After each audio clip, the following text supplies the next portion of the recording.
हमारे साथ जो बैठे हैं ये दलित किसान कुंवरपाल हैं, जो सधारा गांव के रहने वाले हैं। कुंवरपाल के लड़के की शादी थी। लड़के की बहू के लिए कुछ जेवरात बनवाने, शादी की व्यवस्था करने के लिए 2.5 लाख रुपए का एक साहूकार से कर्जा लेते हैं। उसके बदले में 1 एकड़ ज़मीन गिरवी रख देते हैं। उसके बाद शादी निपटने के बाद जब कुंवरपाल पैसा अदा करने की बात करते हैं तो बोलता है कि मैं पैसे नहीं लूँगा, मुझे ज़मीन चाहिए।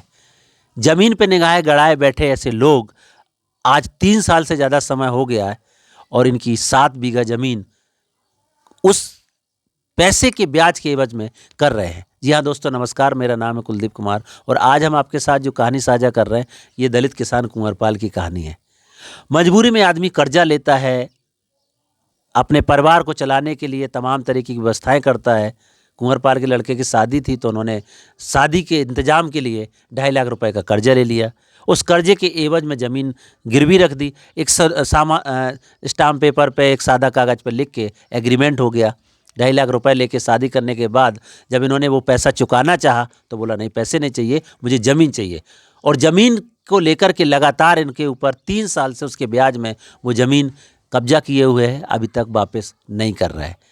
इस कहानी के जिनकी कहानी है कुंवरपाल जी, वो हमारे साथ हैं। मैं उनसे भी जानना चाहेंगे कि कहानी की घटना के पीछे की सच्चाई क्या है और वो चाहते क्या है। कुंवरपाल जी स्वागत है। आप बताइए क्या घटना है। श्रीमान जी, मैंने अपने लड़के की शादी की है तो हमने श्याम सुंदर से कर्जा लिया है 2.5 लाख रुपए। और हमने कहा था कि भाई अगर ज़मीन तुम्हारे नाम हो जाए 1 एकड़ तो मैं दे दूंगा, उन्हें अपना पैसा वापस ले लेना। जब उन्होंने रुपया मुझे दिए तो 7 बीघा बोले ब्याज क्या दोगे, हमकी नगदी नहीं दे पाएंगे हम, हमारा खेत जोत लो। तो उन्होंने 7 बीघा खेत जोत लिया है ब्याज पे। आज 3 साल हो गई है शादी को। फिर हमने कहा ये पैसा ले लीजिए आप अपने, तो बोले हमको पैसा नहीं चाहिए, 1 एकड़ ज़मीन चाहिए। वो ज़मीन 8 लाख रुपए की है 1 एकड़। आप सोच सकते हैं कि 2.5 लाख रुपए लिया था, उसके ब्याज में 7 बीघा ज़मीन का फसल खा रहा है और कह रहा है कि मुझे पैसे नहीं चाहिए, मुझे 1 एकड़ ज़मीन चाहिए। और इस इलाके में जहाँ पे कुंवरपाल की ज़मीन है, 1 एकड़ ज़मीन की कीमत 7 से 8 लाख रुपए। 2.5 लाख के एवज में 3 साल में 8 लाख रुपए ज़मीन हथियाने का ये षड्यंत्र दलितों को भूमिहीनता की तरफ लेकर के जा रहा है। और कुंवरपाल जैसे दलित परिवार वो भूमिहीनता की श्रेणी में चले जाएंगे क्योंकि मजबूरी में कर्जा लिया था। आज वो जी का जंजाल बनता है, धमकियां मिलती हैं, तमाम तरीके के प्रेशर होते हैं कि आप ज़मीन हमारे नाम करो। कुंवरपाल जी, जब ये आपने पैसा लिया और अब आप देने की बात कर रहे हैं, कितने बार कह चुके और क्या रिस्पॉन्स? हमने कई बार कह चुके और जो बीच में लोग थे जिसने हमारा स्टाम्प पे लिखा था तो मलखान सिंह यादव हैं और श्री राम बाबा पाल है और उनके भाई रामजीवन यादव, हमने उन सबको कह चुके हैं। मगर हमने कहा साहब अब अपना पैसा ले लो, हमारे खेत छोड़ दो। तो वो बोले हमें नहीं, पैसा नहीं चाहिए, हमें तो ज़मीन चाहिए। अगर नहीं दोगे तो हम इतनी उम्र हो गई, हम जेल भोग लेंगे। जेल भोग? हाँ, मतलब जेल की धमकियां दे रहे हैं कि आप नहीं दोगे तो हम आपके साथ कुछ भी कर सकते हैं, हमें जेल ही होगी, जेल काट लेंगे, लेकिन ज़मीन चाहिए। ये ज़मीन का झगड़ा, क्योंकि ज़मीन तो दलितों के लिए सम्मान की बात होती है, किसी भी आजीविका होती है, आपका परिवार चलता है। ज़मीन छिन जाएगी फिर क्या करोगे आप? पर क्या साहब, कुछ नहीं, मजदूरी वैसे करते तो मजदूरी। हमने कहा साहब पैसा ले लो, हम अपना बहू का जेवर बेच देंगे, कुछ भी कर दें, हम कहीं से लाके आपका देंगे। तो वो कहते हैं नहीं, मुझे तो सिर्फ ज़मीन चाहिए 1 एकड़, हम तुम्हारी ज़मीन, पैसा नहीं चाहिए, पैसा नहीं चाहिए। हाँ जी। तो 3 साल हो गया है इस प्रेशर, इस दबाव के साथ दलित किसान अपने ज़िंदगी को काट रहा है।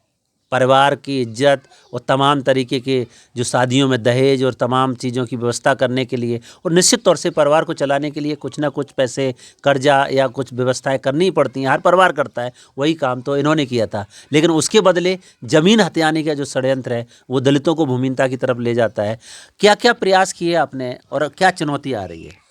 हम तो साहब यही प्रयास किया कि अपना पैसा ले लीजिए और हमारी ज़मीन छोड़ दो, बस। ना हम, मुझे लड़ाई चलना है ना कुछ करना है। बिल्कुल। हम तो भाई जैसा पैसा लिया आपका वैसा देने के लिए एग्री है।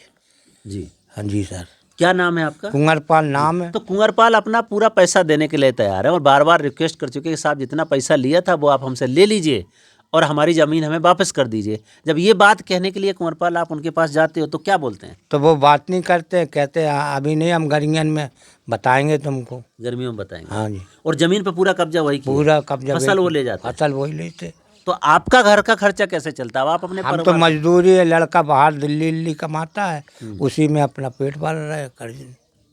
तो कुंवरपाल जो एक ज़मीन थी जिनके नाम दलित समुदाय से आते हैं और इस सधारा गांव में रहते हैं, आज खुद मजदूरी कर रहे हैं क्योंकि ज़मीन किसी और ने कब्जा कर लिया है। और बुंदेलखंड में तमाम ऐसे दलित परिवार हैं जिनके पास थोड़ा सा ज़मीन का टुकड़ा है, उनके घर में कुछ भी हो जाता है तो उसके बदले में वो गिरवी रख देते हैं, और गिरवी रखी एक बार कि फिर बाद में दबंग वो पैसा देने के लिए तैयार हैं। ऐसा नहीं है कि उन्होंने जो कर्जा लिया था वो देने के लिए तैयार नहीं, लेकिन उस 2.5 लाख के ब्याज में 7-7 बीघा ज़मीन पे 3-3 साल से उसकी जो पैदावार है उसको वो खा रहे हैं। आपकी आखिरी मांग क्या है जो आप कहना चाहें? आज आपकी कहानी हम बहुत तो साहब ये कह रहा हूँ कि अपना पैसा ले लीजिए और हमारी ज़मीन छोड़ दीजिए बस।